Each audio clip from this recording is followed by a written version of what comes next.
You and me, Wembley Stadium, 93,000 crowd. Against Carl Froch, or is it Carl Froch against John Fury?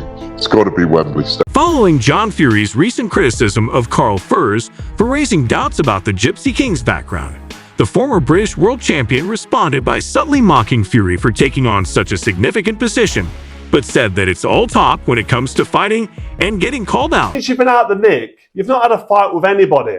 I remember a guy called Mickey Theo. There's a couple of others as well. But Porky Russ, on Porky's Corner, put a big few banners up, didn't he, around Manchester for 18 months. An 18-month campaign calling you out to fight Mickey Theo for charity.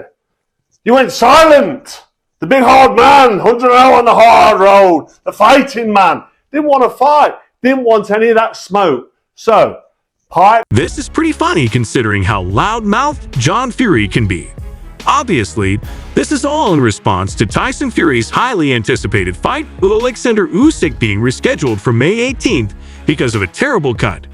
A lot of people have recently become interested in the most recent drama between Carl Froch and John Fury, which happened a few weeks prior to the fight. Before his son's fights, John Fury is notorious for stirring up controversy. For example, when the Gypsy King faced Mike Tyson Ngannou before taking on Francis Ngannou, trainer John Fury stirred up a lot of chatter and left Ngannou in disbelief.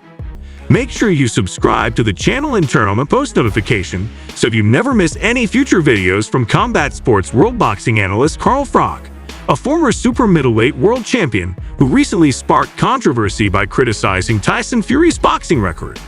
Fury never suggested facing Iron Mike again, despite nearly defeating the Gypsy King. Commenting on the caliber of opponents he has faced, Fury raised the possibility that his accomplishments in the ring had been overstated. And I said last week, Tyson Fury, you look at his resume, okay, he's a brilliant fighter and he's potentially one of the best, especially if he ends up fighting and beating Usyk and goes down that road and maybe gets a fight with Anthony Joshua, which we all want. But at the minute, looking at the resume, looking at the records, I'd say Lennox Lewis beats Tyson Fury. If he doesn't knock him out, he dominates him, and I think dominates him behind them big combination punches. Too strong, too big for him. Puts him on his back foot and hurts him and gets him beat up. As I'd mentioned last week, Tyson Fury has a strong resume and has the potential to be one of the best, especially if he fights and defeats USK and continues down that path, which is something we all want. However, based on his past performance and resume, I believe Lennox Lewis defeats Tyson Fury even if he isn't knocked out. Lewis does so by using a combination punch that is too strong and big for Fury, which puts him on his back, hurts him, and gets him beat up. Me, Wembley Stadium, 93,000 crowd. I'm up for that, my friend. You know, let's put it this way. You've had plenty to say. I have. I'll stand by every word I've said. You don't like me. Let's see what you can do about it. Hater versus top father. That's what we'll call this. But it's got to make business sense because it's a business. Let's not forget that. So get your people to contact me directly, just me. I'm a one-man band. Let's talk about the business side of it, get the contracts drawn up, and I will fight you Wembley Stadium. And taking a pure approach to it, Carl Froch is correct when he points out that while Fury has a better resume than Joshua has faced tougher opponents thus far in his career.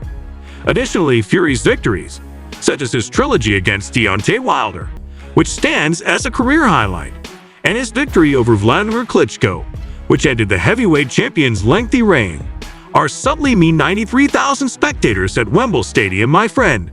Let's put it this way, you don't like me, so let's see what you can do about it. I'll stand by everything I've said. I'm up for that. We'll refer to this as hater versus cop father, but it has to make financial sense since, let's not forget, this is a business. Please have your representatives get in touch with me personally. Despite fans' delight of John Fury's crazy remarks, this man genuinely wants to fight anyone at this point. I'm a one-man band. Let's talk about the financial side of things and draw up contracts. Before we continue with the video, the boxing world seems tired of Fury's antics, as most of the people who responded to his call-out video said that it is no longer entertaining and that Fury is just a bunch of frauds that FR will accept. Then the fat fake will emerge with a broken eyelash and brand frat user. This concludes today's video. Please subscribe to future Combat Sports World videos and turn on the post notification bell to avoid missing any future uploads. Until then, see you at the next one. What are your thoughts on the entire situation? Do you think Carl Froch and John Fury should get in the ring and end their feud? Or is this all just to make up for Tyson Fury's pullout? Comment down below. With Carl Froch at 46 and John Fury at nearly 60, it would be an exciting scrap to watch. And we've all seen John Fury on the bag, so he's ready in his eyes.